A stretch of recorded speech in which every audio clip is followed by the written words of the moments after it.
Hi, dear, this is our eShare terminal. Now the first you need to plug it to the interactive board. Please follow me to the interactive board. Okay, you can see now it's updating. Okay, it is okay now. Connected. Yeah, connected to the computer.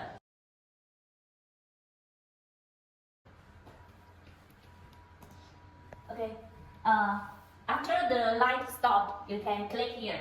Okay, now it's ready. The light is stopped, right? It stopped lighting, right? You click here. Yes.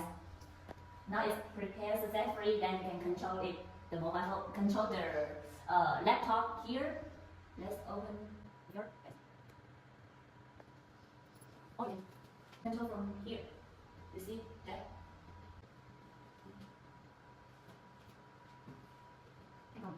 Okay, that's all. Thank you.